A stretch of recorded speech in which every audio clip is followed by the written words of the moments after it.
Hello there, Shaad. It's me, Bev Bighead, and welcome to episode 4 of That Was A Hoot. Hey, Bev. Nice to meet you. What'd you do with Justin? Nice to meet you, too. I'll bring it back after a while. All right. There's one of these episodes that you're wanting it. I mean, I guess it's probably every episode, right? You remember that time that I was nude inside of the sauna? I do. Actually, on are you talking about on episode 7, part 1, No Pain, No Gain? I hope we talk about it real soon. I'll catch you later, sweetie. See ya. Hey, what'd I miss? Hey, Justin, you missed a weird interaction with Bev Bighead. Is she here? She was on the show, man. I was looking for her. Yeah, she was here. She was here. Welcome to the 4th episode of That Was A Hoot, where we are recollecting on. We're doing a recall. Well, both the same thing. On Total recall on the Rocko's Modern Life show, TV show. Yes. Today we're going to cover as seen on Paramount Plus, as seen on TV. Episodes 7, 8, and 9, and all of their segments will be what we're covering today. Yes. We got one more episode to complete season 1. Is that Yes, right after this? I believe so. That's cool. And then we're going to do a little comic. We're going to take a little break and talk about some comic books, I think, after that. Yes, sir. Yes, I'm loving it. Well, let's, you want to dive in? Let's dip right in. Let's get into... Let's get my toes wet. As previously mentioned when Bev was on the show, Okay. we're going to do episode 7, section 1, segment 1. Segment 1. No Pain, No Gain. Yes. Yes. Written by Joe Murray. And maybe someone else. Who knows? Did he Probably. Did he single-handedly write all of the episodes? I don't think so. I would assume that I don't pay he had a attention to all team the of- credits. I know that he's just the biggest name right there. Right, of now. course. Of course. Right now, he's the biggest name, that Joe Murray. So we open up the episode with ye old Spunky and Rocko trying to do some fitness. Some 1 and 2 and 3 and 4 getting a little in. calisthenics in, doing some jumping jacks. Calisthenics, And working on my fitness. This is the first time that we really get to see the pudge of Rocko, because whenever he falls down, you notice that he's got like almost like a bit of like a beer belly Got a that little kind of goop pops there, out. yeah. He's got a fupa. Yeah, he does.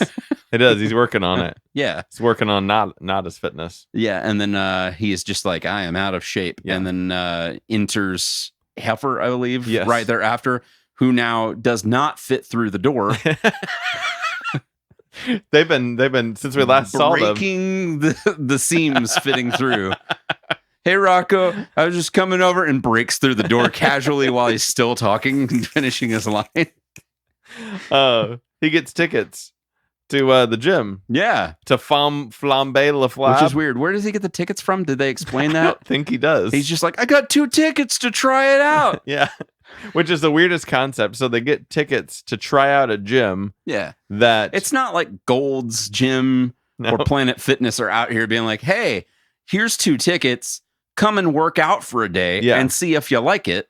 Yeah. And then join it. These are like tryouts. Yeah. Basically. I know it's full on tryouts because they're even like getting pointed. Yes. Like a point system. Exactly. Yeah. The I noticed in Minus here 40 points. when I was putting together my notes, for some reason, Heifer was autocorrected to Jeffrey. Yeah, I noticed that part whenever you said that on here. And I was just like, what is that about? I was just typing notes and then I went to reread them and I was like, who the fuck is Jeffrey? It was Heifer. Rocko and Jeffrey Dahmer walk into a gym. But this is our first episode of Chameleon Brothers? Maybe? No, we saw them earlier, Did but we? it was Okay. not introduced more so that they're like, because they full on say, we are the Chameleon Brothers. Yes. They Yeah. actually like introduce Maybe themselves. that's what I meant by that. Yeah, Yeah. I think this is like we know who they are now, and they're more of a staple. Yes. Yeah, from And, this point forward. And I don't know if you ever put this together, but are they the chameleons because they take on different jobs all throughout Rocko's Modern Life? Like they're the chameleons, as in like multiples, because they are chameleons. yeah, they're chameleons of work. Because Also, they change jobs They're- constantly. Yeah, whereas like you typically always have like the Beaver's the cop, always, and like and then you've got the ambulance guys. yes, The the beavers. Are those beavers too? Yeah, I think so. A lot of beavers in this Yeah, universe. and then the koalas are the SWAT team. So many always, I think. marsupials. Yes, but yeah, so I wonder if they're the chameleons because they don't have the same. That totally does make sense. So it's I a don't know little- if I have never thought of it that way. Part of me wonders if they ever thought of Joe it that Barry way. thought of it that way. Or if he was just like, we need different animals.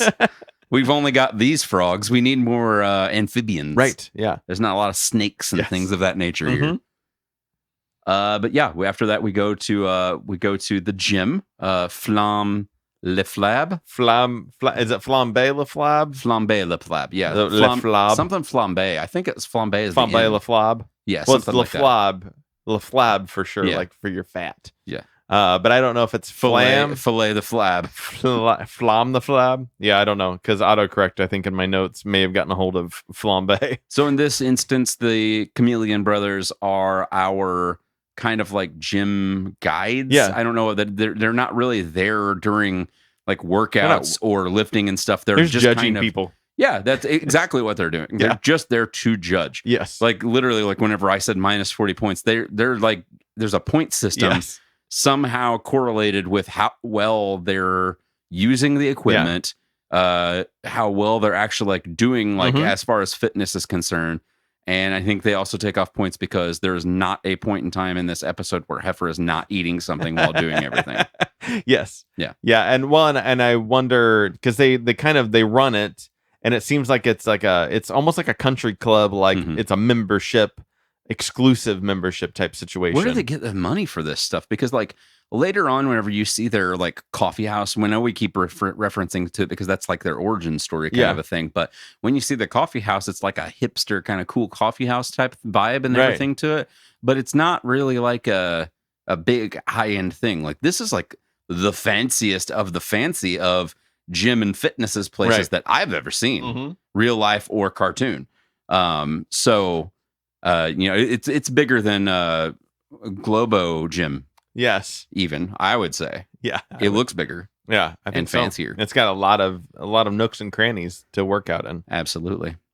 So I guess we'll go through some of the machines and different things that they do whenever they're working out here. So before they even get to work out, though, they have to pick out outfits. They're like, they're that desperate to want to be part of this. And so there's like a place where you can buy workout clothes within this gym. That's how fancy this place is. Yes. It's got its own like Lululemon in the gym. It's got a merchandise. Like it's got a store inside of it. But you can get like crab costumes and trying to think of what all they were. Like literally a costume shop. It's just a costume. And whenever they finish getting whatever costumes, they don't end on the costume that they ultimately end up wearing, which is just basically workout clothes, like basketball shorts and a tank top. Yeah. Like that's what they end up going with, but you never see them in that until the next scene. Yes. When I believe Heifer is already looking for food, probably. I'm trying to think of all the foods that he has. A lot of times it's subs for the most parts and sandwiches. He gets that burrito. He gets the burrito at one point because he asks about the burrito when they're rowing. Yeah. Because he said it's really hard to it's really hard to pick this up with these sticks. Yeah, he said, "Can I get a fork or something like that?" And he's watching what, like a black and white, like almost like old school, looks like a Rocko, Mickey but cartoon. It looks almost like a Wallaby version. Like it kind of looks like a Rocko in there, and then that's why. While I know we're skipping around a little bit, but that's when like Rocko is doing like the Deliverance rowing machine. This is because I'd mentioned to you earlier, this is the first time of watching groups of episodes that I watched with Mandy. And I mentioned this whenever that first popped up with this choice. And I was just like, I was like, I don't think I got this when I was a kid. I'd never got this reference, what this was about. No. Make you squeal like a pig. Yeah, and then he has the feathers, just tickles the pig, and the pig's just but it's like just stereotypical rednecks with spears for some reason. I thought was an odd choice. Yeah, it's like indigenous folk, but also rednecks. Yes. Yeah. But it's just full on like Deliverance, like playing a banjo and stuff like that. Yeah. You city folks walking down, on the river. I like that it was a possum. It was perfect. Perfect casting. So and then before that was just the first little instance of just working out, and we got to meet the I guess Richard Simmons bear. It's almost like a bear. He's almost like a teddy bear, like a little teddy bear. Voiced by Richard Simmons. Yes, yeah. So it's perfect. I always thought that they were making fun of Richard Simmons in here. But they are. But if they were like Richard Simmons, but he's making fun of himself with it, which I think he always was. It seemed like absolutely. He was always in on the show. Any of the times that he was on like David Letterman or Jay Leno, especially with David Letterman, because he always make him work out with him. He would pick on him and stuff like that, and kind of play with him and stuff. Yeah. And it was always just kind of like making a joke of Richard Simmons, but Yes. Richard Simmons was there to kind of like ham it up and stuff Right. with it. So I mean, you knew that he was like really getting into it. So Exactly. he always, was in on the joke. And I thought it was awfully like direct, but he tells the Richard Simmons teddy bear, it's not teddy bear, but you know what I mean. Tells Rocko he has a flabby tail. At a certain point, he's like, get your flabby tail up here. And I was like, whoa, he didn't just put on his weight in the front. He flabbed up his tail, I guess too. Mm-hmm. It was looking thick. My favorite line right before that though is Heifer is eating, and and Rocco's like, Heifer, like blah blah blah, and he's like, the more I eat, the more weight I get to lose. Yeah. It's like, I kind of feel that way sometimes. Like you just like, whenever Heifer's crawling out of the door and he's sweating and he's crawling and opens up the door, he goes, "You're trying to kill me." He just crawls away, and then Rocco's just by himself. Yes. He gets like tossed around or something. Richard Simmons bear holds him. He's like, "Oh, hello!" And he throws him. He balls him up into a ball and shoots him into a basketball hoop. And such a weird concept. And when he gets stuck in the net, he loses points. The Chameleon Brothers like, minus 40 points. Yes, exactly. Yeah. I think it's minus 40 almost every time. Okay. It's just like a shtick. So you wonder what they started out with. Like, did they start with 0? Just goes negative. But somehow, I mean, spoilers by the end of it. I mean, I hope not spoilers. We're watching this with everybody. Yes. So by the end of it, I mean, he somehow has enough points, more so than Heifer, they're both getting points at the exact same time. So, but somehow he gets into the club, but Heifer isn't into the club because he's fatter, I guess, or something. Or he was a lot more destructive. I mean, at one point in time, didn't Heifer like take down an entire wall of the room, like whenever the showers, he slam dunked the ball, and you see the chicks in the showers. Yeah. So I think he did a lot more. If they were just taking points off of dollar amounts that were lost that day, I think Heifer definitely lost with that. They go to lift weights, and probably the most gruesome thing we've seen in any episode yet so far was the dude's arms ripping off. Just ripped off. You just hear him go afterwards, like he's just like, oh, that happened. Yeah, he's not really phased by it. He's like, oh. You actually see like bone, blood, muscle, and it's just like baby dribbles of blood squirting out of like this, where not even stumps, but where his arms were. Yeah, it's just like narrow. It's just chest now. Is all that exists. Yeah, and Heifer's, like you said, Heifer's always worried about food. He's concerned about lunch. And then they go swimming. It's before they play the basketball game, because he says, come on, Heifer, we'll go play basketball. Yeah. And he says, like, winner buys lunch or something like that to him. Yeah. And that was his way to get him to play basketball. Gets him to play basketball. Yeah, it was only... You see, like, whenever Rocko scores the first thing, and you see on the scoreboard, it says 2 points, and it says Rocko and Hef on the actual big scoreboard. Which, I mean, that's a fancy...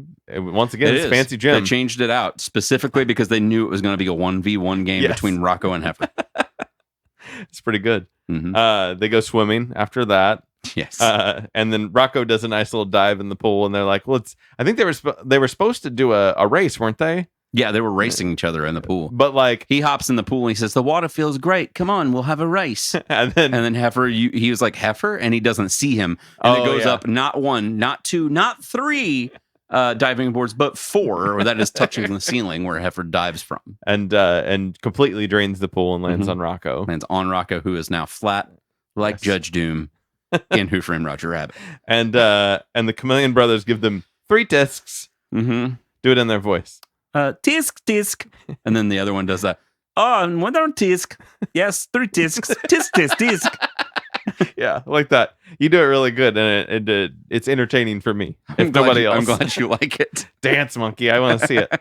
Yeah, and then they get into, there's a new expensive machine called the atomizer, or it's an atomizer. Anatomizer. I guess anatomy, but like it's anatomy. It's good for like all anatomy parts. Atomizer, as in they're working out everything on your person, including eyeballs. Yes, absolutely. And it starts off so pleasant, like it's easy. He's doing some crunches. Doing the crunches with the legs, and then the weights come down. Yeah, but they're attached to a chain. So he's not really lifting weights. It's kind of like when you do lat pulls. Like lat pulls are... I don't know workout things. I've worked out like once in my life, Shaad. So lat have pulls. You seen me recently?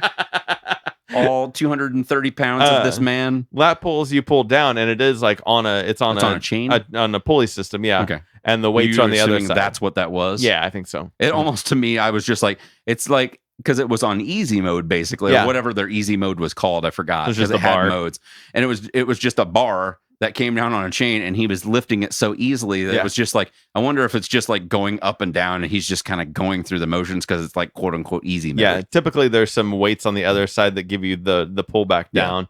But he could have done it on like a 10-pounder, and it would have been really easy still. Maybe. I don't know. He seems pretty weak. Maybe.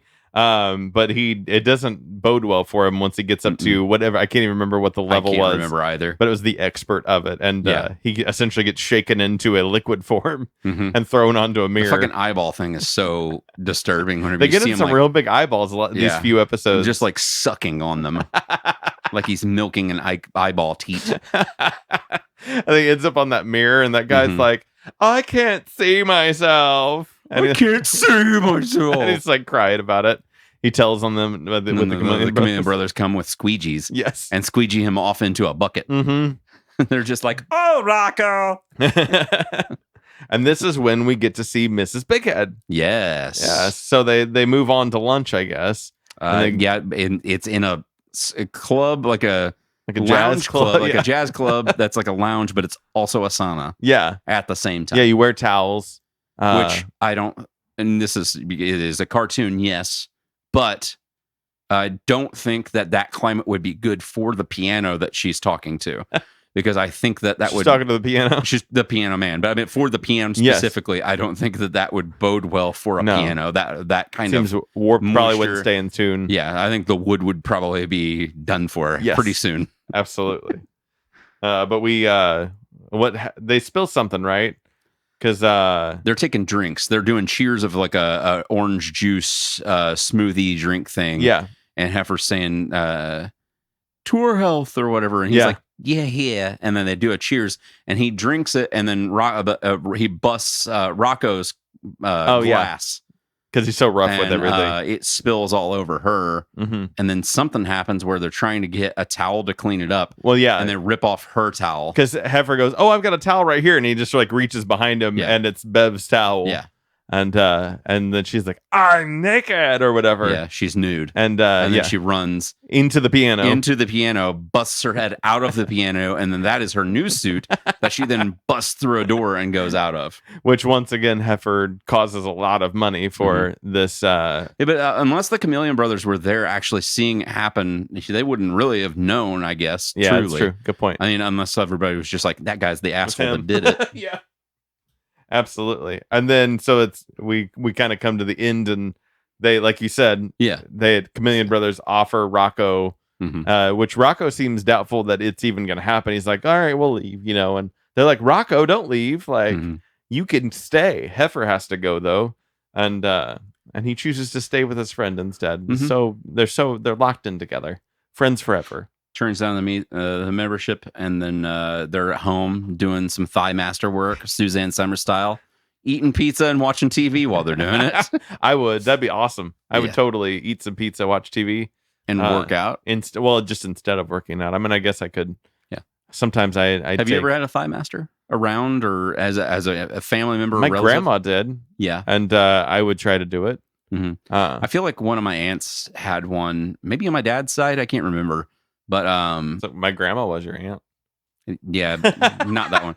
I don't think that's where I tried it out. But I distinctly remember trying out one that was like the bar part of it was teal or something like that, and then like the padding foam part was either a dark blue or a pink. I can't remember. Pink was the one that my grandma had, and then maybe it was hers. Maybe it was Aunt's that I used, or maybe it was over at Grandma Betty's. Maybe it was hers. Maybe it was no aunts at all.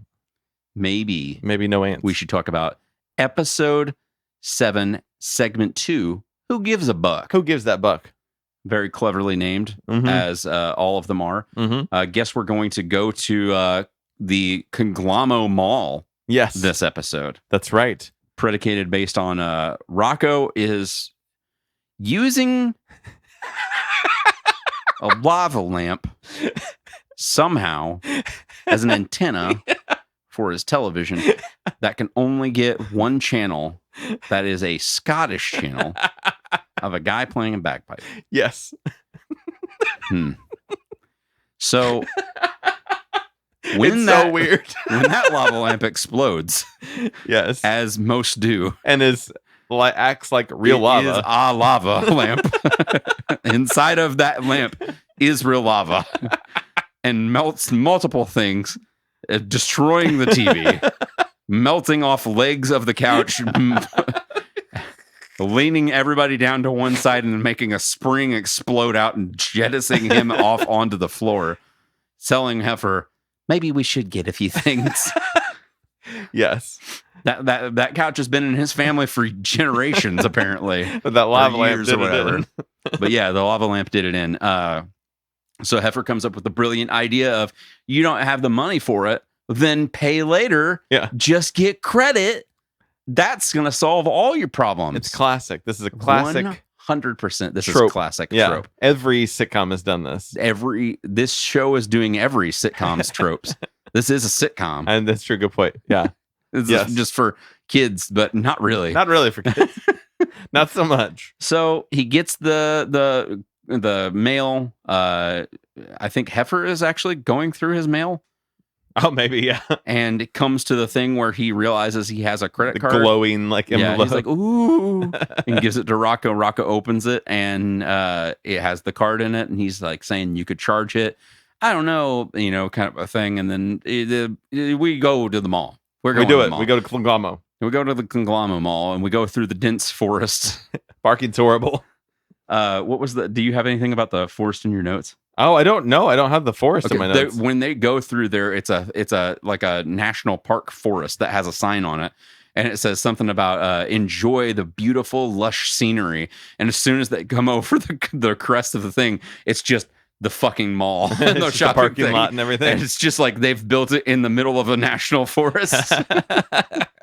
I didn't even pick up on that. Like the forest or something that has the signs that says Conglomo Mall, and it says something for national forest. Enjoy the lush scenery. Yeah, and they come over the crest, and you just hear Heifer go, "Ooh," and they can't find parking. No, they find the boy, the kid. Yeah, that's like that looks like a man. Have you seen my mom? But it is a man. And he's a grown man at this point, and still dressed in his little boy clothes. Yeah, as though he's been perhaps lost. He has been searching for his mother and their car for years.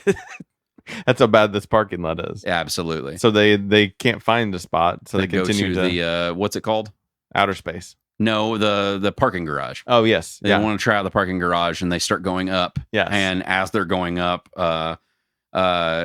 Rocko says it's getting hard to breathe because they're going so high. The altitude. And then Heifer's nose starts bleeding. And he plugs it up. He goes, maybe try out there. And they're up in space. And that's when you see the kid's mom. Who's an old lady. She's like, son, have you found the car yet? Yes. And then they take the express elevator down so fast. It just drops them. That they turn Tower into of Terror style. Their limbs are up, but their bodies are just like basically balls on the ground. Oh. And then we get to enter Conglomo Mall. Yes. It's the mall of the future. As you pass by all the stores. No, we're not on that yet. I'm sorry. We go to the sign to try and figure out where we're at. Oh, the "You Are Here" sign. And they say, let's poke this button. And it looks like an eyeball. And it goes, ouch. That's right. And then it has the hand that comes out and says, you are here. Yes. And then they say, what is he? He's looking for a dog bowl for Spunky. I forgot about that part. Yes, that was the whole point of this. One of the big points of it was because the dog bowl got melted. Oh, not because of the lava. Oh, no. Heifer says he accidentally melted his bowl because he put it in the microwave because he thought he might like his kibble more if it was warmed up, which was just dry dog food. He mentions that he puts it in the microwave and it just gets nuked and the thing's fucking warped. I remember I was thinking he walks out and I was thinking, oh, the lava hit too. And that's what he predicates it. That's how it gets warped and messed up, is because he fucked up his food. So he's like, dog bowls. And then the AI thing puts him on the track. Yes. And then zips him to where the dog food store is. And you pass by all these other stores that, if you look at them, says just a just a blank. Yeah. And it's just whatever it is. Yeah. Just That's shoes. it. Just shoes. Vests. Just whatever. just water fountains was one.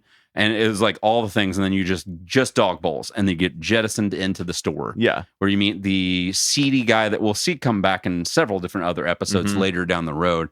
But it's just a seedy little like greasy salesman. Or at least like the same. I've got a theory, and it comes up later, that it might not be He's the same related to guy. Heifer. He doesn't know him. No, he might be the same guy, but he may not be the same. Maybe the same type of character, but not the same guy. Yeah. Like one's name's Fred and one's Stan, like that kind of thing. Is it kind of like how like the very first episode with the toads or the slugs? Yes. From the carnival. Yes. Like they might be. They look the same. They may but be they're the different same guys. Yes. Not just one guy running the entire thing. Yeah, that's what. So I've got a theory about that later. Something comes up. And I was wondering about it. But yeah, so they're looking for the dog bowls. And there's a finger bowl. Yeah. Real weird whenever we go through like he's showing off the deluxe models, yes, I guess. all of the different weird ones that come up. The fire hydrant is Super Bowl. Yes. Finger bowl. Toilet bowl. Yes. Don't forget. And he says like, I hope everybody remembered to flush or something on that one real quick. And then we get the fire hydrant, which is the Leak Elite. The Leak Elite, yes. And it is the deluxe to all deluxe models because dogs love fire hydrants. The thing has sausages in like two different compartments. Cooks them hot, like they're like one's fresh beans, and then another one's like white, like cottage cheese. And I was just like, that's fucking gross. Why is this an option? But I guess maybe dogs can eat and like cottage cheese. I don't think so. I wouldn't go off of sausages. Rocko. Make sense. Yes. The beans and cottage cheese, Hot not so links, much to me. yeah. But yeah, they're like hot links that come out of the top, and the bottom has a drawer as well. But the fire hydrant assumes that he's also going to the bathroom on the place where his food comes out, which I don't like. Yeah. Not a big fan of that idea. But so Rocko reluctantly gets the fire hydrant, the Leak Elite.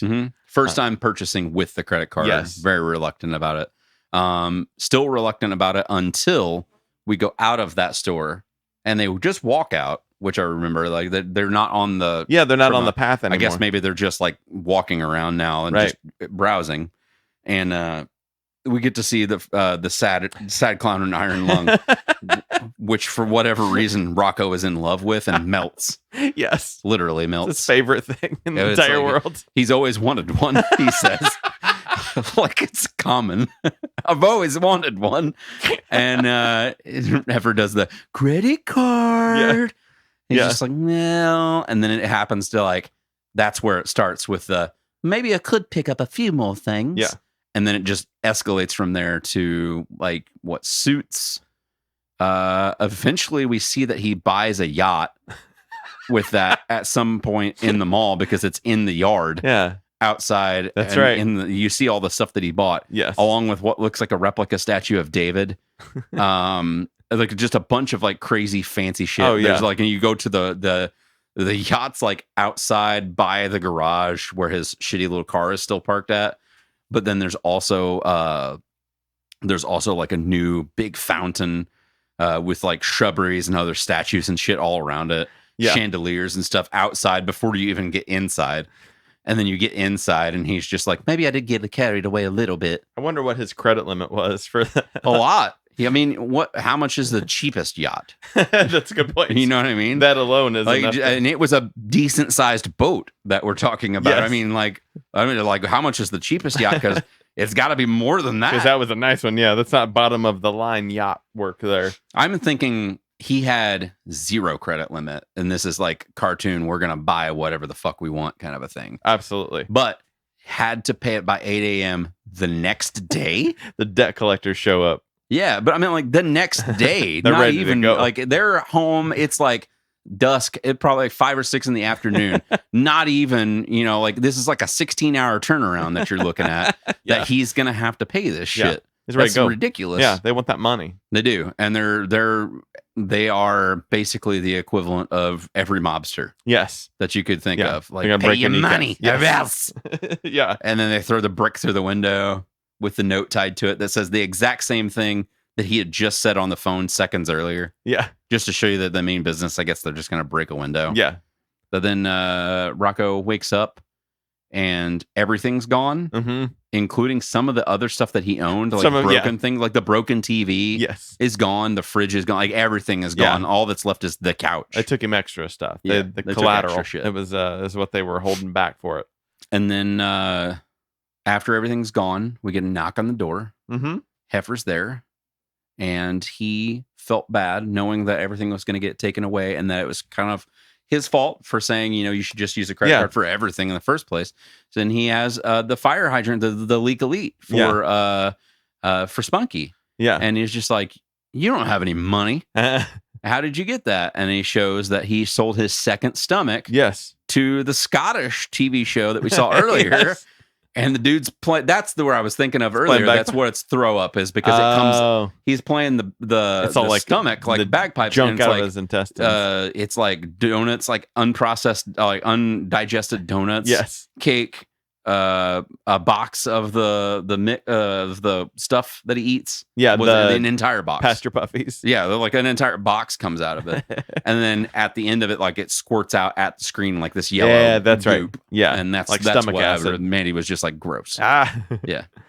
This one had two realizations for me. One, Spunky's a real brat. Like Spunky is my least favorite. Like he's a very unlikable character in here, and he just, at least as an adult, he's a bratty kid. Like he doesn't care about anyone else. There's not a lot of compassion for others. Like he wants to have sex with that mop.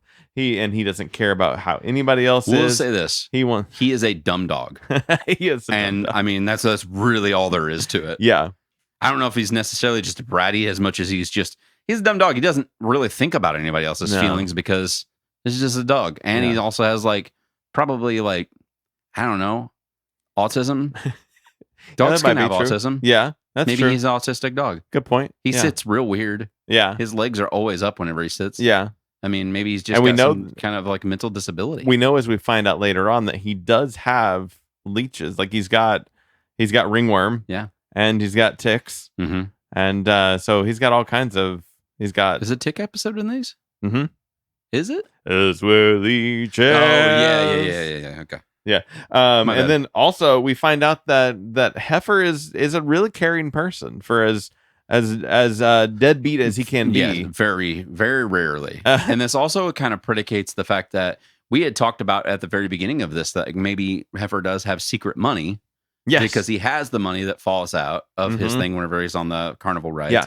And he has money at other times, but then leeches off of Rocko for not having it. Yes. Rocko even says at this point in time he doesn't have money. And we know that now he doesn't have money because he had to sell his second stomach to get this thing. Good point. For his friend. Yeah, that's a fair point. Unless he didn't want to dig into his own money to buy something for his friend, so he'd rather have surgery to take out his stomach.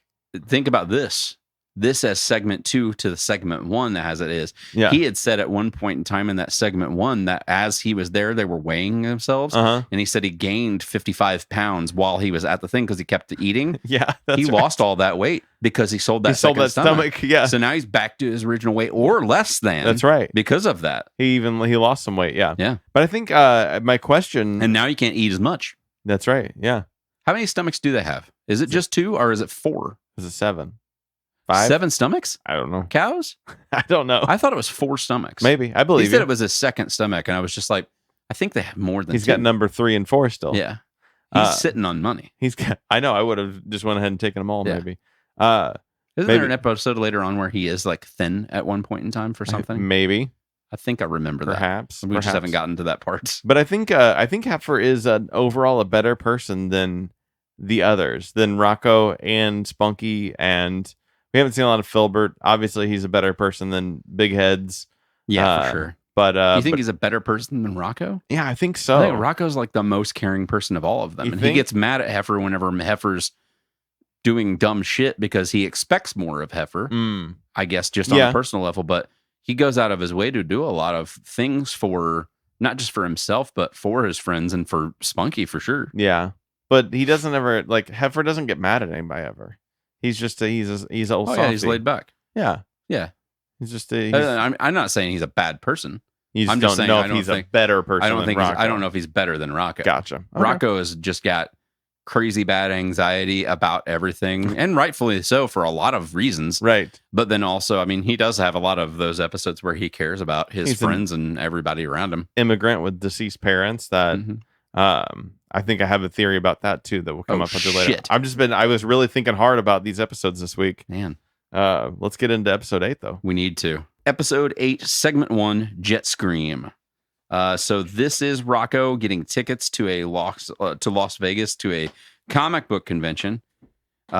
Working for kind of a lot of comics. I guess so. That answers our question. So he gets tickets, gets to go to cons, and stuff like that, and that's kind of like his in for it. Exactly, because we weren't sure if he was still working there. Yeah, but he definitely is. I'm pretty sure that this is like it for the remainder of the series. Like that's his job. Yeah. We find out. Like I guess maybe it's just like if he rents from that house, maybe. I mean, we never meet landlords really. Right. But I mean, maybe he rents from the house and has his electric and water and everything else too. Because it seems like he's never got money, but he does have a job. You know what I mean? Yes. So Heifer, he offers for Heifer to go with him to Vegas.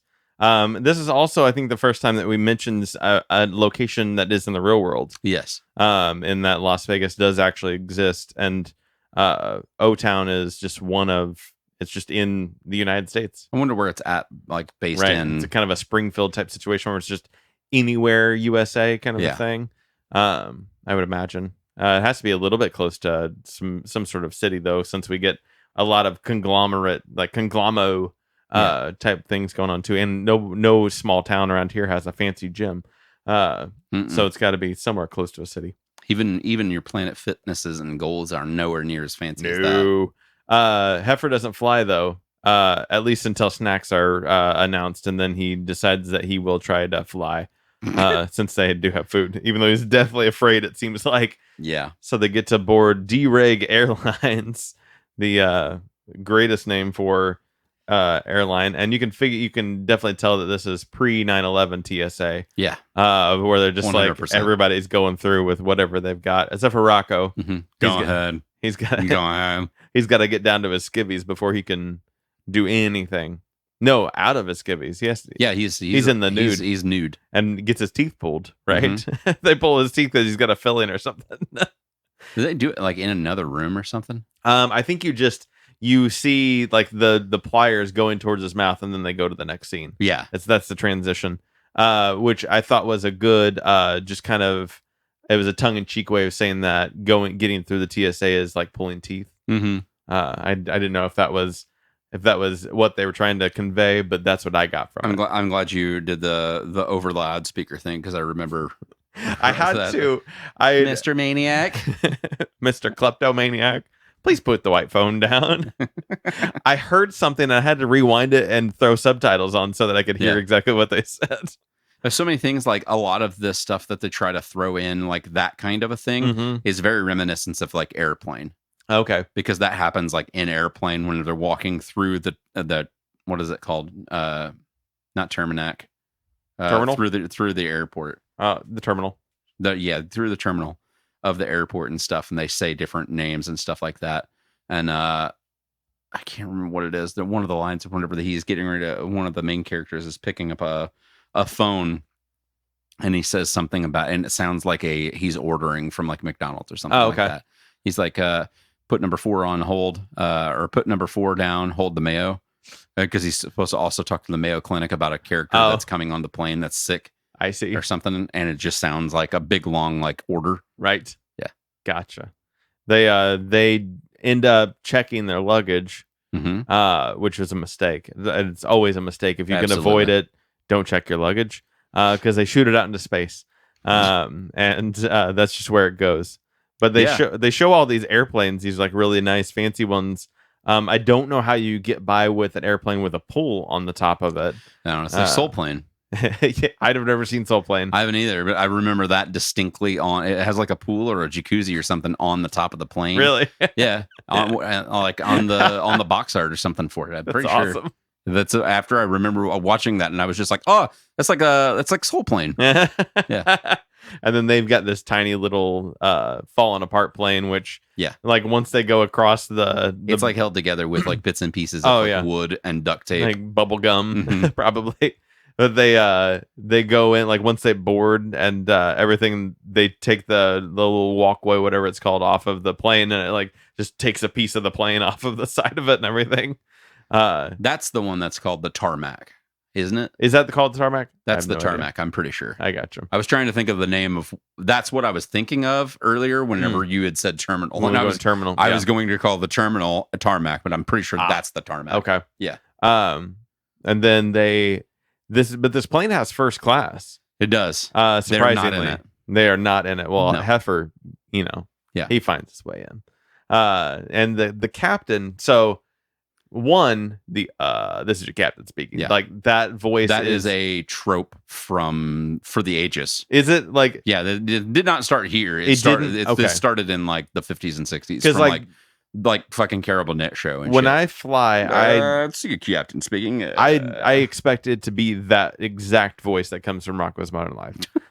And I'm disappointed every single time when it's not. But this guy is the melting man from Nightmare Before Christmas. It is the exact same guy. Yeah. I had to look it up because I was like, okay, this guy looks like something, and I threw it out there. But the guy's name is just Melting Man in Nightmare Before Christmas. I didn't realize that. The goopy guy. Yeah, his name just the Wikipedia page is Melting Man, and Melting Man makes this toy and blah blah blah. But yeah, looks exactly. It's the cartoon version of Melting Man, and makes me wonder. Rewatch this part because I don't remember that. I guess. Yeah, he kind of has like he doesn't melt, but he has like the same. I get to you. It. And in my head, I'm like, okay, is there a connection there? Was there a reason for that? Because we know that Danny Elfman was asked first to do the theme song, and then Nightmare Before Christmas had already come out, or not come out yet. Not yet. Okay, like this started in 93. Yeah, this was like before because that movie came out in 93, but it was like around Christmas of that year. So it's like, why did those look that similar? Yeah, it's very interesting. Same color almost, color scheme and everything to it. But that's exactly how I want my pilot to always sound. And if it doesn't, that's just sad. We should remember that. Any pilots out there that are about to ferry Shaad off into the white puffy clouds ocean. That's right. You need to talk like that. So we know that the luggage got shot into space. Yes. And I want to rewatch Static Cling because they start out in space. Mm-hmm. And I wonder, you think some of that luggage is out there. That would be a great callback. Of debris and shit that you see, and not just satellites, but other shit that you see that's out there. What if we see that would be a perfect callback to have shown the luggage from episode 8 of the first season, and there would have been awesome.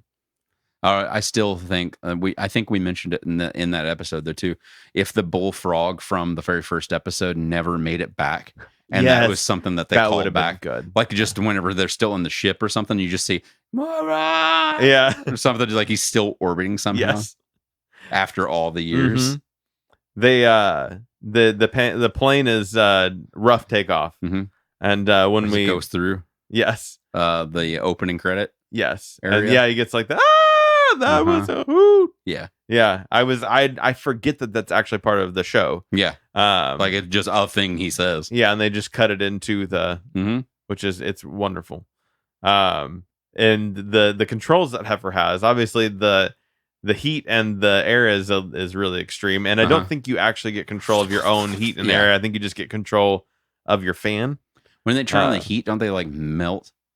It's just his eyes dry out. He's got like really dry. Like this like was it's just like looks like Q-tips basically. Yes. Like it dry down to that thin. Yeah, these I couldn't remember what these 3 episodes are very heavy into eye growth stuff. Yeah. And then for some reason Heifer also has control of the eject button for the co-pilot. Yeah.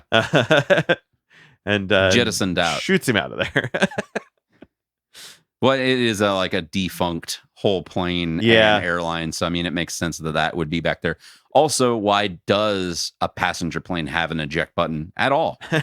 Right. You know, that shouldn't be an option. Doesn't seem like a good idea. Don't give that anybody. I don't think it should be any option now at all ever. It's like, don't eject unless you're fighting in a plane in a war and if you're on fire and need to get out. Only time. Yeah. The only opportunity for that. So could you imagine like a passenger airline that would have an eject button for like all 277 passengers? They just all shoot. They're just like all in control of their shit, and they're just like, our engine's on fire, and we're not going to make it to this ocean. So maybe try your luck with the eject button if you feel like it. Yes. Then whenever they get served the dinner, a little snack, the little peanut. Yeah. And they get the bibs. the biz on. And they start cutting open they eat and the peanut looks like it has a wrapper on it. It does. But they eat it with the wrapper on it. The wrapper, and it's not just a peanut unshelled, it's shelled. It's a shelled. So they eat plastic wrapper, one individual peanut that they cut open with a knife and fork. Yes. And choose to eat it that way. Yes. This reminds me of delicious. Do you remember Fun and Fancy Free? The Disney thing where they do Mickey and the Beanstalk is in there. Remember Mickey and the Beanstalk? Yeah, I remember that. And so Donald and Goofy and Mickey are all they have one bean and they slice it. They did the bread too. Yes. Just like one slice of bread or something that's so. No, that's the bean that they cut so thin that it's see-through. Oh, it's one piece of bread that they can put it on. Maybe. They make it look like a sandwich. There's bread there too as well. Yeah. But I remember distinctly whenever he's cutting the bean into the paper thin slices that Donald and Goofy are staring and they're dripping sweat. They're like staring at him, just like you see Donald like lick his bill whenever he's like watching him. Don't they even look at each other and see like a feast? They look at Donald and he looks like a bird. He turns into like a turkey. Like it looks like a duck, like just cooked and glazed. Cooked duck. They look at Goofy and he's like a big beautiful filet mignon or something. Yeah, they're like thinking about eating their friends. They're so hungry. That's awesome. They got the magic beans. That's what it makes me think of when they're cutting up the peanut. Total sense. And then the kid is the memorable part to this one. I feel like we either see this kid more than once or I've just seen this episode 20 times. It's hard to tell nowadays. I think the kid thing and like kid kicking the back of your seat is also just like a trope for a bad flight anyways, and a lot of different things. Like, but this sitcoms, specific movies, things animated kid is very familiar on there. But I definitely I don't remember if it's in different episodes. I don't know. But we'll find out, I bet. Probably. There's a good chance that we will find out. But yeah, he's kicking seats, he's running up and down aisles, smacking people, doing all kinds of crazy stuff. And is this when Heifer decides he's going to leave? Yes. And go to first class? Yeah. And so he leaves Rocko, and Rocko's just like listening to music on his earbuds, and then the kid plugs his headphones into the air. The air conditioning. Yeah. Because it's like it goes through his ears and turns his face like huge. He's just But Rocko has like no reaction to this right away until it like comes out and he's just like, Yeah, and like nothing happened for a second. Well, and then while he's all swollen and everything, he grabs the kid while he's running and just shoves him up into the and like the plane, carry-on like, bin. Just like freaking claps and freaks out about it. Loves it. Yeah, and he's just like It's like one of the first times that he's really like super assertive. Yeah, absolutely. You know what I mean? Yes, that was what was so weird about that. He's not like so like and like doing the finger thing where he's so shy, he's so and fed shit. up. Yeah.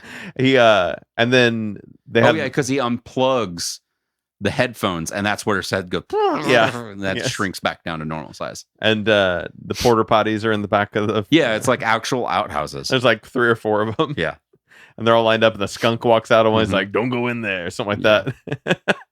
And then Rocko finds out I guess it's a big deal when you put a paper towel in the toilet and you flush it because it makes the whole plane crash and destabilize and until it gets bad and then he pulls it back out and they flatten out and then he walks out and everybody's pissed at him. Oh yeah, and this is whenever we get to see. I still say this to this day. I don't know why, but that line is probably the part of the episode that sticks out in my head whenever they're in the chairs and Heifer looks out the window and sees the storm cloud. And he goes, "Ooh, cumulonimbus." I still say that way because of this cartoon. It's so random. Like it's one of those other things that make you question Heifer. It's like, yeah. Is he smarter than he lets on? Does he have money that he doesn't let people think he has? Like, what is up with Heifer? He is this mystery character. He's not as dumb as people as he's on the surface. Yeah. Because he knows cumulonimbus. And it's just like, all right, what's up with that? We got the plane crashing sequence. Yes. And this is everybody panicking and freaking out and not knowing what to do. And we get different flashes back and forth of Rocko and Heifer. And then it's like everybody kind of churns into almost different things in panic mode. They're like lava lamps at one point.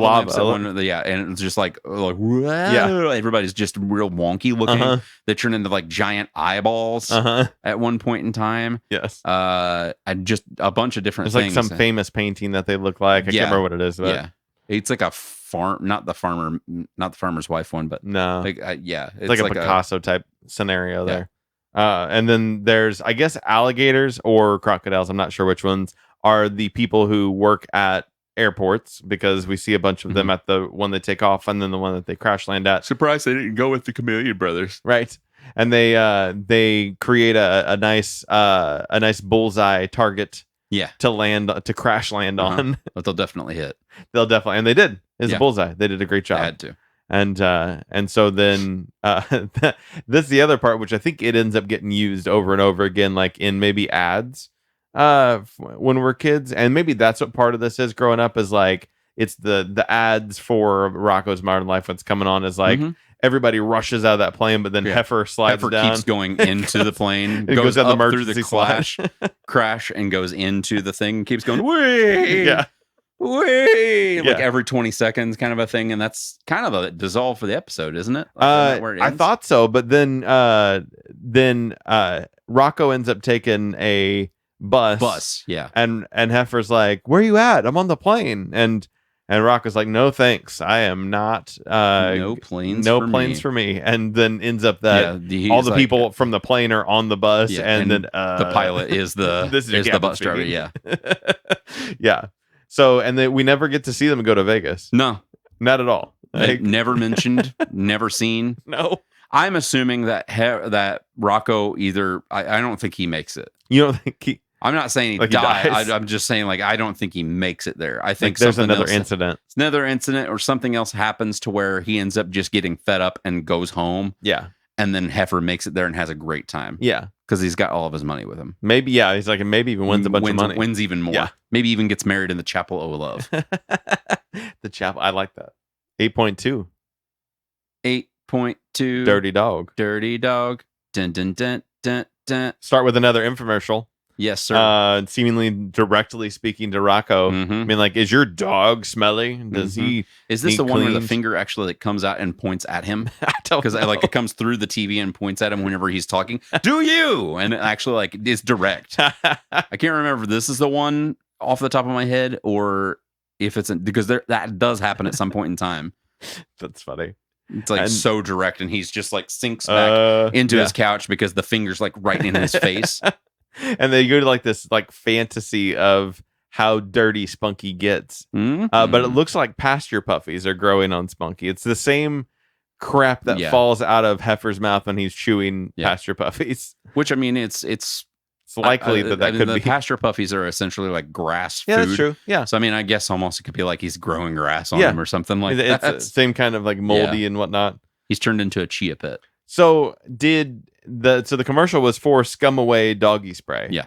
But all of a sudden Rocko has Scum Away doggy spray. Yeah. In real life. Like he does. This is the first time that the infomercial has manifested the product into Rocko's hand. Mm-hmm. And he's like, all right, we'll give it a try. Basically. It's so no weird. Hijinks of having to go out and get it or anything like that. It's just, all right, here we go. And I was so excited that it was the first episode of the Squirmy and Bloaty show. Yeah, I forget about this. Or like we was talking about earlier, that this was that was the whole predication. I always, when I think about this episode, I think about the segment whenever he's trying to not get into the bath so hard that Spunky's legs have stretched out and he's like on top of him, like pushing him into the bath, but he's just like giant, he's long enough to where he long can, enough where his legs and appendages can somehow grab onto edges of all sides the of the bathtub. Yeah. That's like, for whatever reason, the first thing I think of whenever I think about this episode. I gotcha. Yeah. I forgot all about this, but this is for those not familiar. So this just is like a honeymooners. Yeah, it's a parody, honeymooners basically. parody. Yeah, absolutely. And they go through and Bloaty is the like hardworking guy that's got to get a job done, and then Squirmy is like the really kind of weird kind of, he's a ringworm. Bloaty's a tick, and they're going through their kind of hijinks of what they do. Bloaty's got his boss, Mr. Ick, is coming over for dinner, and Bloaty doesn't know what to do. He gets home, sits on his favorite arm scab. I was trying to find this is Ralph from the Honeymooners. I was trying to pull it up so I could show you what the characters actually looked like in real life that they were inspired on. Yeah. So Ralph Cramden is the Bloaty. Would be our Bloaty. He's our main character. We don't see the wife in this. Yes. But our Squirmy is Ed. His name is Ed Norton in the show, just Ed, but he's the tall, skinny guy. Yeah. But that's who our oppositions are for that it's supposed to be based upon. Absolutely. And so Squirmy says, well, I can make you a louse roast for your Mr. Everything Ick about this coming over. So fucking gross. I can't stand fleas or ringworm or any of this kind of stuff, and it's so gross. Yeah. So they go through and they're trying to make this, and this is all happening while Rocco's trying to get Spunky cleaned. Which we get segments of that flashed back kind and of forth going back of what's and forth. going on. Yeah. Because at one point there, Mr. Ick comes over to eat, and there's a Spunky's upside down, like hanging from the wall, and they're like, whoa, and they're all like hanging on to hairs and everything. Yeah, there's a point in time whenever Spunky's running or something like that, and they're grabbing onto the hairs while it's like flapping in the breeze kind of a thing. Yeah. So they kind of know what it's like to live on a dog. That's kind of part of it. But they're trying to make this nice dinner, and Mr. Ick's like, this dinner better be good, or we're gonna send you back to the colon mines. And I thought that was Mr. Ick. Mr. Ick's the boss. I know, but what is he? I think he's also a tick. Is he he's a tick? Maybe. Because Bloaty's a tick. Bloaty's a tick. I don't know what Mr. Ick is. I wonder what he is. I don't know. I don't know if he was another tick or if he was meant to be like, he's a flea. Because Squirmy's a ringworm, right? Squirmy's a ringworm. Right. I was trying to think of like other parasites and things of that nature that would be on there. I guess it would make sense that he's just like Bloaty. They're kind of the same shape. Yeah. That was why I went with the fact that could be that. I mean, that makes sense. And his name is Ick, tick. Ick the tick the ick. Yeah. I don't know. Ick the tick. But Squirmy burns the louse at one point in time.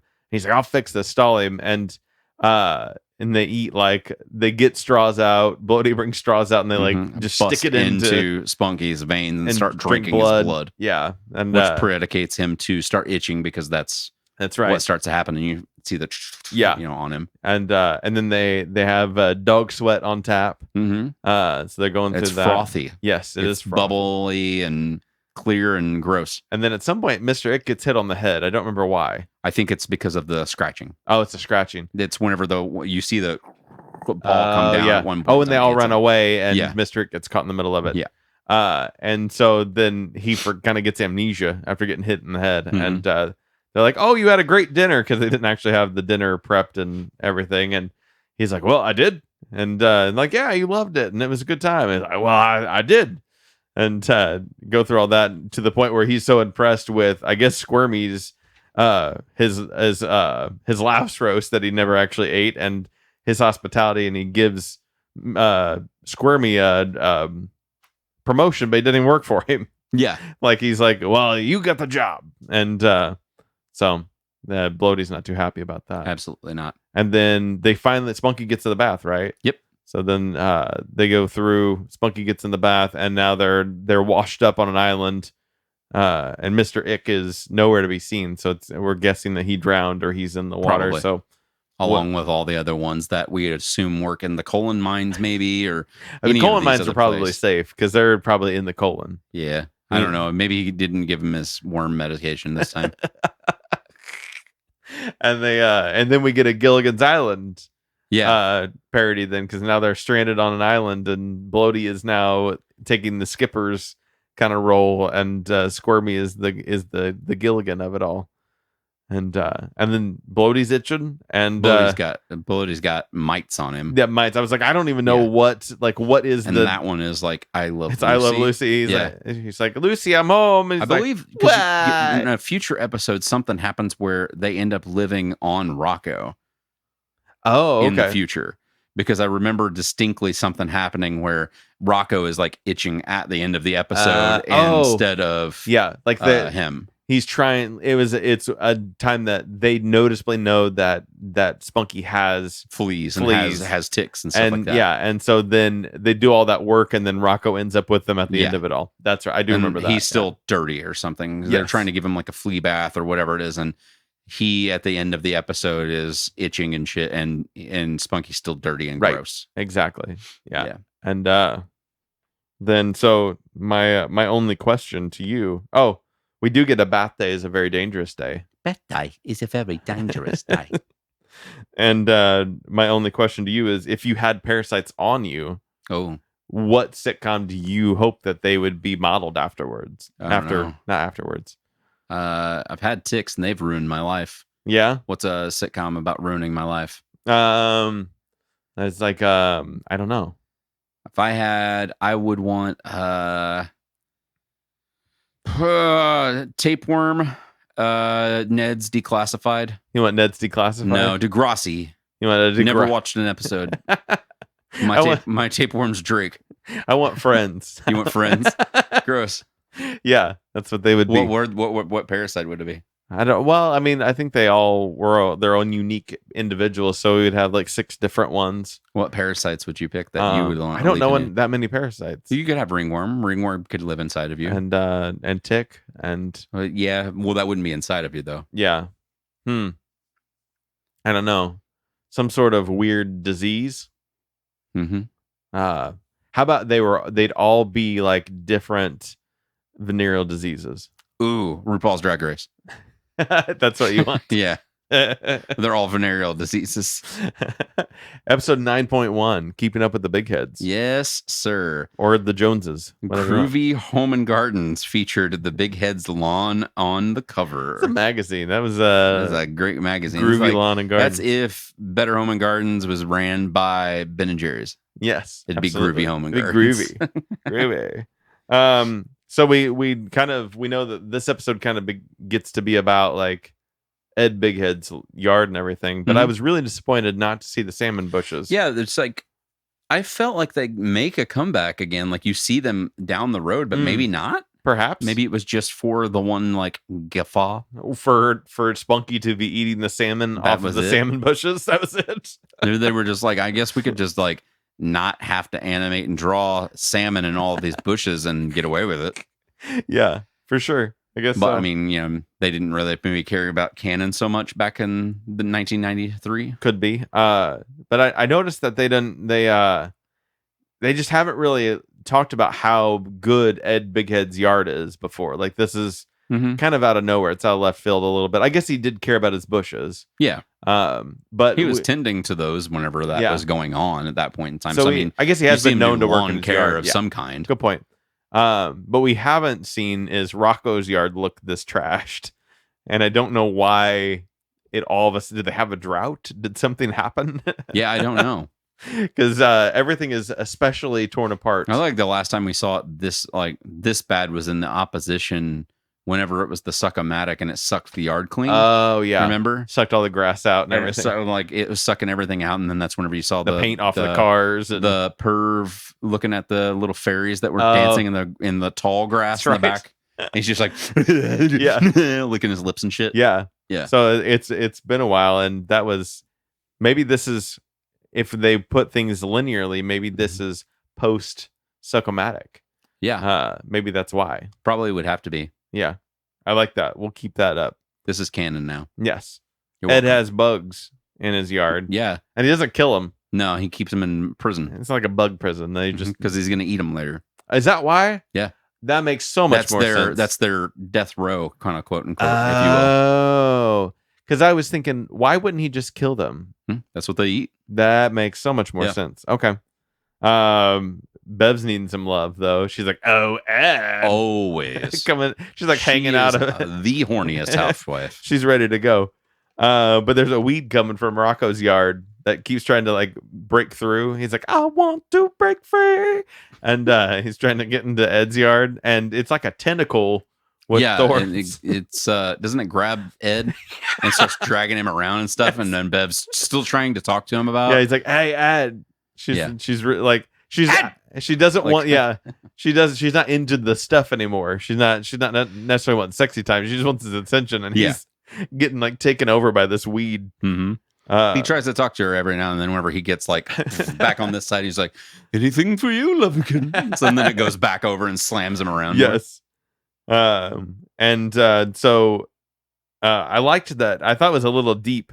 But Mr. Bighead calls Rocko a good for nothing pouch belly. And I was like, oh, pouch belly. Like that feels that is like those like fighting words. That's like racist. Yeah. That's exactly. It feels like two marsupials, because all these people are all animal race based, you know, for the most part. Absolutely. Then I mean, like that is super racist. I agree. Yeah. I'm with you on that. That's like having like saying something, I don't know what it would be. I don't know. I'm just saying like something rice based for somebody that's Asian. Oh, you know what I mean? Yeah, absolutely. Like it's something like that. Absolutely. That's how I viewed it whenever that was said. I was just like, oh, that's racist. Oh, look at that. And then so Ed's really like hard on Rocko needing to get his yard put together, but Rocko and Heifer have plans for today.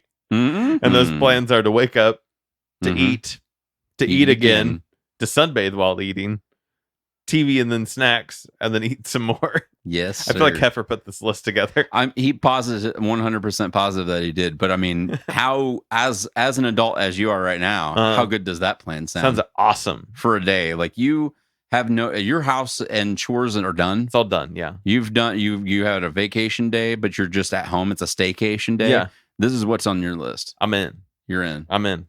I'm down. What's your first food you're gonna eat? A bagel. I'm gonna want like cream biscuits cheese bagel, and gravy. Cream cheese and bagel with everything seasoning. No, I'm gonna go biscuits and gravy. Yeah. You like sausage gravy, or you just gravy a la mode? Either way. I'm not with ice cream. No, I do love. I love it with ice cream. Yes, why not?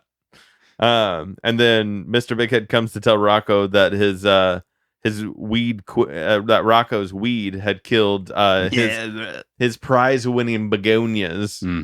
And his place should be condemned.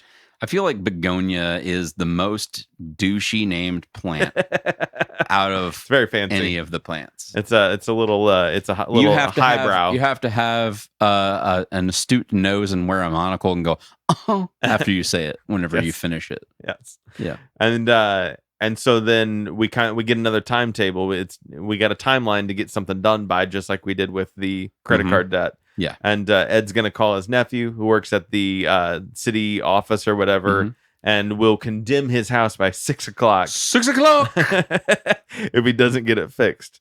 So they got to go. Condemning a house straight off the bat like that? For a bad yard. Yeah.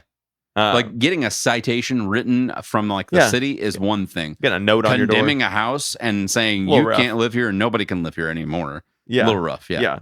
So they go into the garage. There's a skeleton of an old lady.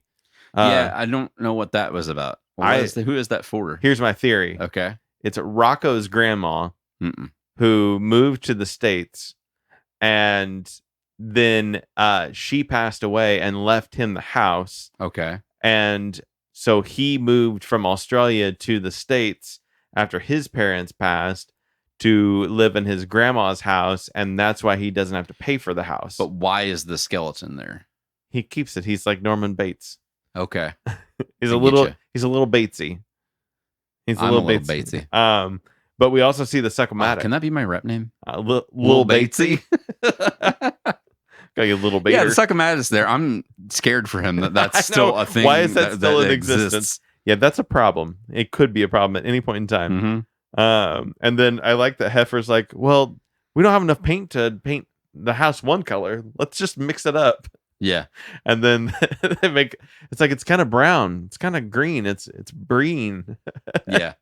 Which I think that we should get we should petition for I don't know who's a big paint company. Bear, yeah. Bear. We should get Bear to make a breen color. What's I'm trying to think of other ones.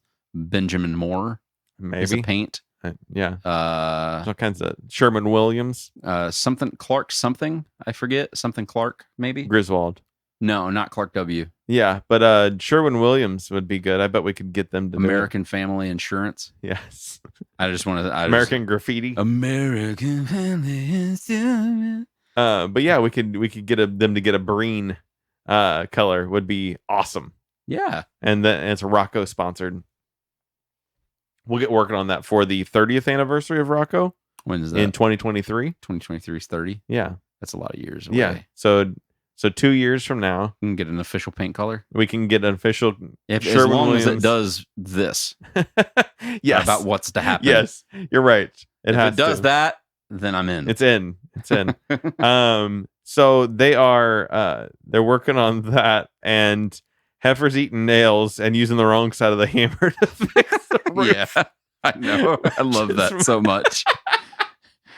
There's like 2 holes from where the back end really like pokes a hole in the theory of like him being so intelligent from using just like 2 episodes ago of saying cumulonimbus. That's true. Good point. That was his word of the day. Yeah. It had to have been. He's not that good. He is not.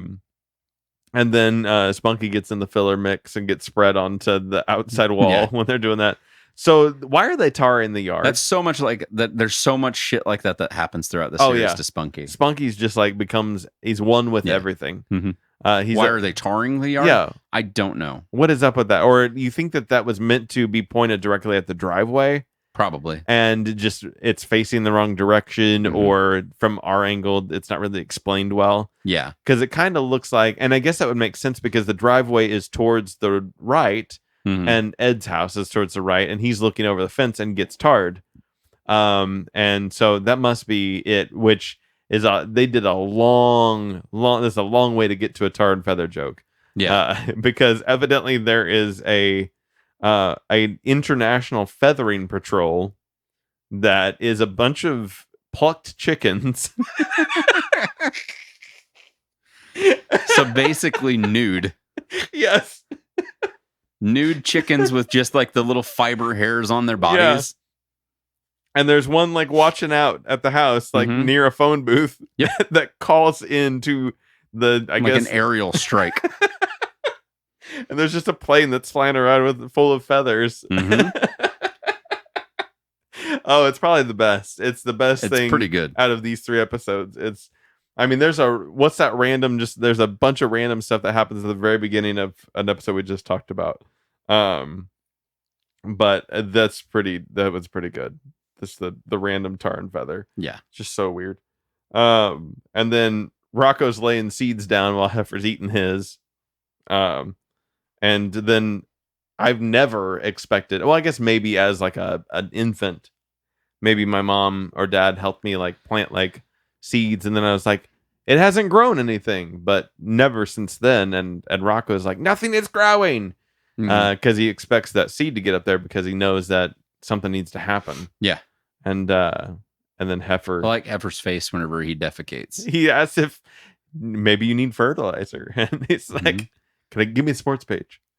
Yes, because his face gets like red at first, like he's embarrassed. And then he's got some like weird, like grunty, scrunchy faces. Yes.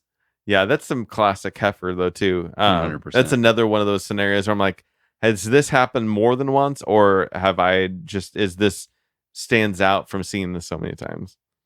Because that's a big one. After he's done, they're waiting for it to grow, and Spunky's rolling around all over the ground. Yeah, it's just in the background. Shit all over. Yes. So you know that's good. Mm-hmm. He likes it. Well, I mean, it makes sense. That's what dogs do, I guess, they right? love the smell of their own feces and stuff as well. There's some dogs even dead eat bodies. They eat dead bodies? They love them? Like roadkill. Like they'll roll around in roadkill. Oh. That's what I meant by a dead body. I don't think I've ever seen a dog roll on roadkill. Yeah? No. It happens. I mean, I believe you. Yeah. And I believe it. Yeah. I've just never seen it personally. Never. No. And then wild plants begin to grow everywhere. Mm-hmm. Heifer's got the magic poop. it really makes it work. So they get that, and then one of the plants shoots up and knocks that paint onto the house, which I had already thought they painted the house. They painted but I guess like they didn't. part of the wall on the back side where they were at, or on the side where they were at, but that's all they got. So the like paint just patchwork in like a cauldron. The cauldron just kind of bounces along the house and drips paint. Yeah, and then perfectly all over. Yes. The windows are fine. Yes, doesn't touch the windows, the door, nothing like that. It's like a cure-all for a house. Perfect marine, at least temporarily, and then lands on the bug prison, and they are vengeful to Mr. Bighead. Eat his house, his yard, yeah, everything. And then that's a perfect time for the inspector. Bev's swimsuit that she was like sunbathing in. I don't know. I felt like they did. Maybe. I think by the end of it, she was hanging out of the window again. And then so the nephew inspector shows up right around this time. Yeah. And Rocco's got this jungle of illustrious yard of exotic plants that are giant and wonderful, and his house is sparkly. Yeah, it dries perfect. Yes, it's wonderful. That paint just is. It's like a filler for any kind of spackle. It's that breen. Man, that breen just does it. Really bringing it. That breening it. Sherwin-Williams 2023. It's gonna happen. And then the bugs have tore up Mr. Bighead's house. So then the nephew goes to. He's like, Uncle Ed, can you sign this? And he's like, sure, kid. And he's so excited because he's thinking Rocco's about to get shit. Yes. And then I don't know, he's not paid attention to anything that's going on behind him at that point in time either. And he thinks everything's like coming up roses. When something gets condemned in that way, in O-Town, they take the whole house. They just take the house. They just take fucking everything. They don't just board up the house. They're just like, no. It's like impounded, basically. Yes, they're taking at least part of the house. She's like screaming about it. Mad, get back out! And he's running after her. And, I'm coming, fluffy lips. Yes. And then I guess then the house falls apart. Rocco's house falls apart. Yeah, just like it started, basically, completely. But he survived. He survived the inspector. And our final segment of the night, 9.2 skid marks. I thought this was going to be about poop. Not in your turd, not turd ways. Not in your turds. Talking about going to the DMV. Getting that up in this beach. News bulletin, highway horror. What? That was the name of the what it said. Yeah, it was the news bulletin. It was like horror spelled this wrong just in kind of thing. I just didn't know what was going on. I was like, I wonder if they spelled it wrong on there or something. No, but highway horror was the news piece that they were doing with the slowest car chase. Yeah. What was it? It was a slow speed chase. Low speed chase. Slow speed chase. Yes. And so they're chasing what turns out to be Rocko. Yeah. I didn't remember this episode that much. I remembered parts of it as we get into the DMV stuff, but I didn't remember the low speed chase and Rocko being it. And I was like, oh, why is Rocko being chased? And they catch him because he's not doing very much, and he stops as soon as he sees the blockade. Yeah, that's what he called a full blockade. Yes, and there's a beaver cop. Yep, stops him and opens the trunk. And there's a squirrel in there who is runaway who squirrel. That was for. But we didn't know what the squirrel actually did, right? Like no, but that's what I'm saying. That low speed chase was chasing after Rocko, who basically, I guess, was an accomplice to it. He didn't even know. Yeah, because the squirrel had committed some crime. Yes, that they were chasing after. Right. So they took his license away. No, they took Rocco's license away because he was missing a gas cap. Oh, okay. That was why they impounded. No, and they didn't take his license away. They impounded his car because it was missing a gas cap. Yeah. And he needed to get his license renewed in order to get his car out of impound. That was the logic behind that. I don't know. Whatever it takes to get to the DMV to make hilarity ensue. Yes, we have to just figure out whatever plot this is, and then also can undo it pretty easily. The koalas are a SWAT team.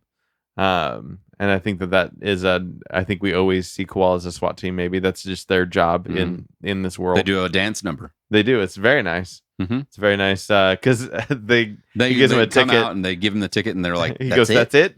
Yeah. And then they go into the yeah, that was stupid. I like that. They're just like, oh, yeah. And there was just the weirdest, it had to have been on purpose, but the beaver cop was like making the weirdest eye contact with the camera, the like breaking the fourth wall, but not really. He wasn't breaking the fourth wall. He was just like a bad actor that wouldn't stop staring at the camera during his lines, kind of a thing. But it was a cartoon, so like you could have undone that. It was on purpose. It's so weird. Oh, and have you ever been a pedestrian that got bullied by drivers? Absolutely not. I've been asked while I was walking from people. I was walking on purpose. Yeah. Just to go walk. Yes. And this was whenever I was probably like, I don't know, like 21, 22. I was still living at home. Mm-hmm. And I was just going on a walk. I walked up to the park and stuff, and I was walking back home. And there were people that drove by me and they're like, Justin, what's wrong? And I was like, nothing. Like, do you need a ride? I'm like, no, I'm just walking. Oh, why? Like, this is like friends of mine were saying this. Why are you doing this? And I'm just like, just because I want to walk. Yeah. It's just exercise, just walking. Just and they were like, oh, okay. And then drove off. You know what Yeah. I mean? Like, I've had that kind of interaction, but never like bullying. Right. Not like this. Not what's the matter? Ain't got a car. Yeah. Like Ain't got no car. Yeah. None of that stuff. There's no dogs allowed in the DMV. Mm-mm. That's, I don't know why. But Filbert's working. So this is my theory, is that Filbert, that isn't actually Filbert. And Filbert also isn't the one that was working at the grocery store a few episodes back. Is that turtles are in customer service. Okay. Just like alligators work at the airport and beavers are cops. Yeah. And they all have the The same slugs and slimy guys are Yes. the ones that work at as the a carnies. carnies, yeah. Yes. So, but they're all like, they all have the same voice because they all do typically. So that's not weird. yeah, all turtles have the same voice. Yeah. And That's not weird at all. and they're all a little nervous and they're like, hey, I'm nervous. I'm a Filbert. And then a pud poke their heads in because they're scared. Yes. Yeah. So I think that's it. I think that they're not all Filbert, that Filbert specifically. And it's just that it's the only time. Wouldn't it be cool if they were all like, somehow you find out that they're like related to each other? Yeah. Like it's all within family. Right. But they're just not Filbert. They're Yes. Filbert. Does Filbert have a last name? Turtle. Okay. I don't They're know. all turtle family people. Yeah. Yeah. Yeah. I don't know. That would make a lot of sense too. But to me, I was thinking, I was like, I bet that's what that implies. It's just that Rocko doesn't have anybody in his life that is also replicated like that. Like we've established Heifer is the only cow. His parents have passed. He doesn't have any family. He's been adopted by the wolf family. Right. Not that he doesn't have family, but you know what I mean. Rocko no longer has any family. His parents have passed. So there's no other wallabies to see how they interact, but they could all be the same personality as well. Right. We don't have any other frogs besides the big heads until we meet Ralph/Rachel. Yeah. And then everybody else we're not really familiar with. Even the Dr. What's-Her-Face, Filbert's, that's the only cat we see. Her starts with an H, right? I think so. But that's the only cat we see is her. That type of cat, at least. And so I'm thinking Filbert is just one of many turtles with that same personality trait. And that's where we get that. Yeah. Paula Hutchinson. Yeah, Paula Hutchinson. Okay. Yeah. That lady. Yes. Okay, so we did you notice behind the turtle? We won't call him Filbert. There are signs. One says "Oh boy" and one says "Whoops." No, I did not notice it. Like it's like his little cubicle, and he's got little signs on the side. And one says Oh, "Oh boy," the other one says Whoops. "Whoops." Just like his things that he says. Exactly. So Rocko has to take an eye and driving test because of the gas cap. Yeah, that's Just completely predicated based on that. yep. So odd. There's no other reasoning to it besides that. Yeah. He's missing the gas cap. He's got to get his license renewed. Got to do it. That makes sense. So he's got to go to the eye doctor. Mm-hmm. And there's like a voice overhead, and it's like, come in, sit down, and read the things on the paper. And so it starts reading it. Yeah. And then what's it like? Do you have the thing on here that it says? No. I didn't know. I didn't write it. It starts off normal. Like letters. Like, yeah. It's like J L I M coming up right behind you. Yes. It's just like all predicates that like it's a horror movie now all of a sudden. And then he like, and his eyes pop out of his head and he's like, stop. And then he starts squeezing it. Yeah. He does the drops. Massages them and pulls it out. Now, as gross and weird as that is, that's also kind of aesthetically pleasing to me for some reason. I like the weird, like mushy, the mushy sound that it kind of makes whenever he does it. I'm just like, it's not bad. It's not gross and weird like bad. Like the first one was probably the one that's gross to me. I don't like the sucking of the eyes out.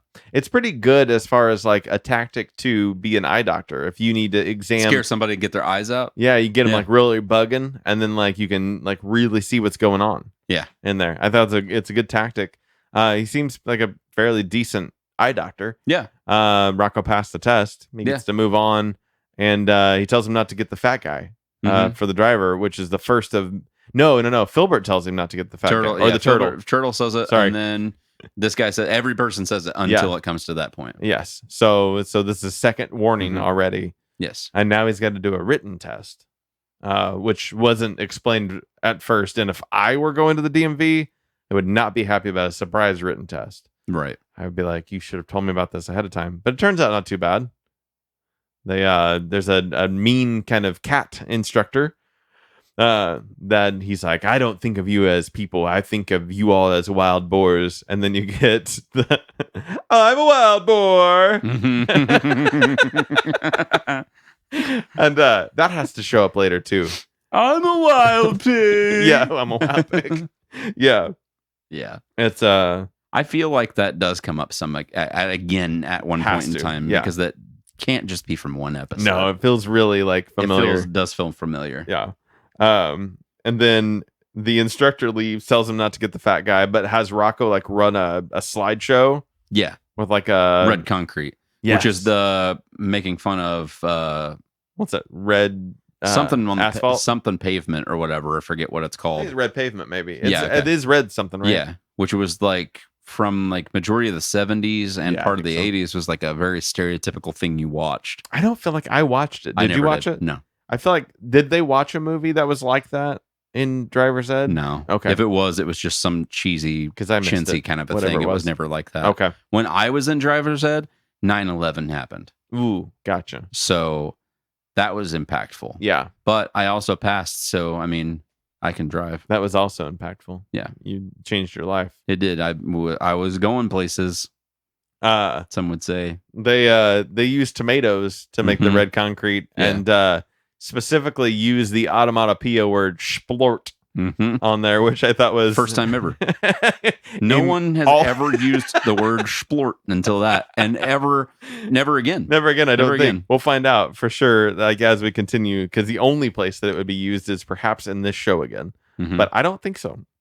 It's a unique one. The person that hosts the video was a clown who is juggling and also on a unicycle. And also has its eyes X'd out like it's dead.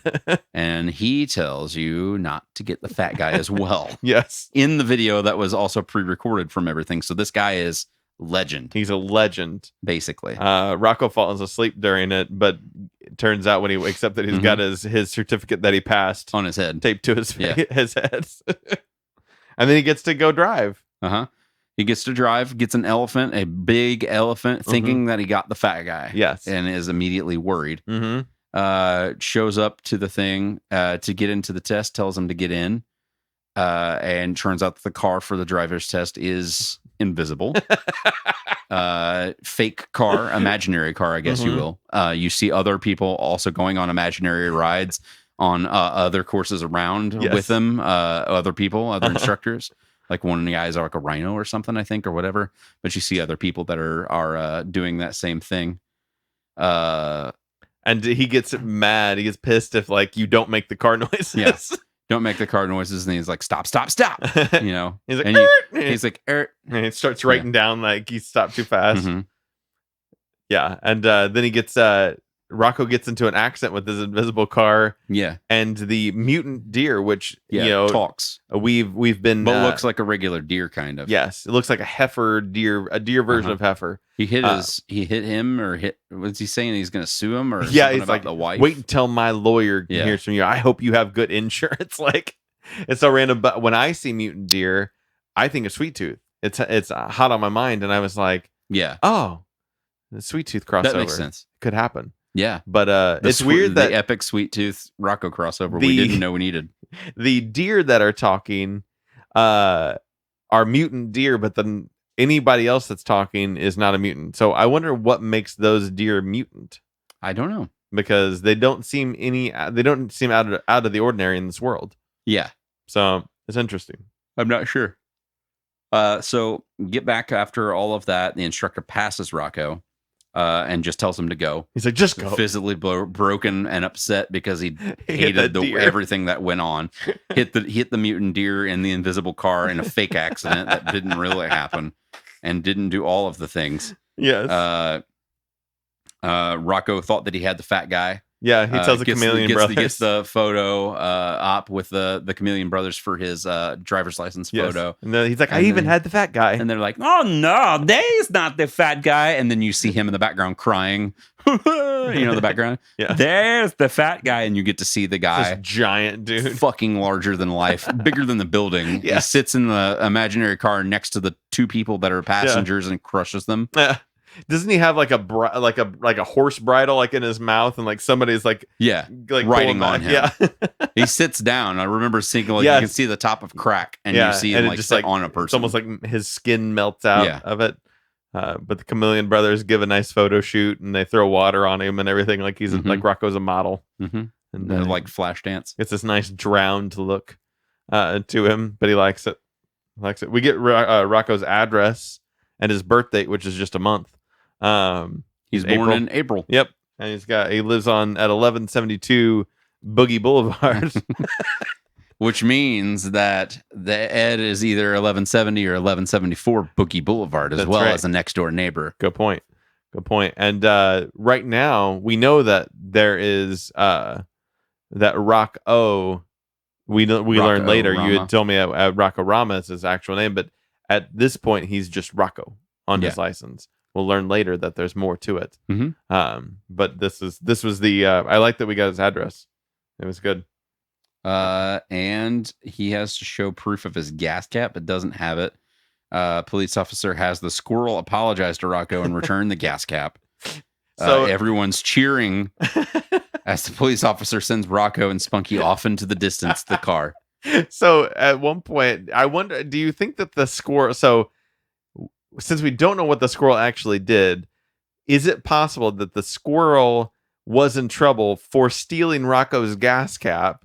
Like somebody saw it and then he hides in the car. Rocko drives away, and then Rocko gets pulled over. Squirrel gets taken because he was a thief. Maybe he was stealing other gas caps too. Maybe that makes me feel better. He was more of a gas cap thief. Yeah, it was more of a widespread thing. And then the kid says, every time they find a gas cap, an angel gets its wings. Your teacher's full of snot. So awesome. It was deadpan. It was amazing. Oh, my question for this episode. Okay. We didn't cover it when we actually did the eyeball exam, but the doctor also like cups the eyeballs and tells Rocko to cough, which is very adult in all this. Yeah. Have you ever had the cough exam before? In my life? Yeah. Yeah. Have you really? I have it once. Is that a hernia exam? Yeah, it's checking for like a hiatal hernia. They're feeling for lumps and stuff too down there as well. Gotcha. It's just a multiple search thing. That was probably like 3 or 4 years ago. Do you leave your pants on, or is it like drop trowel completely? Drop trowel, everything. They examine everything. Because I imagine if they were like reaching through into underwear, it wouldn't really be effective. No, they cup your balls. They put on gloves and then they touch your balls. Gotcha. Mine was a male. Yeah. And gotcha. Cut my balls. I've never had that before. You know what they say? Podcast day is a very dangerous day. This has been an IFNZ production. Yeah.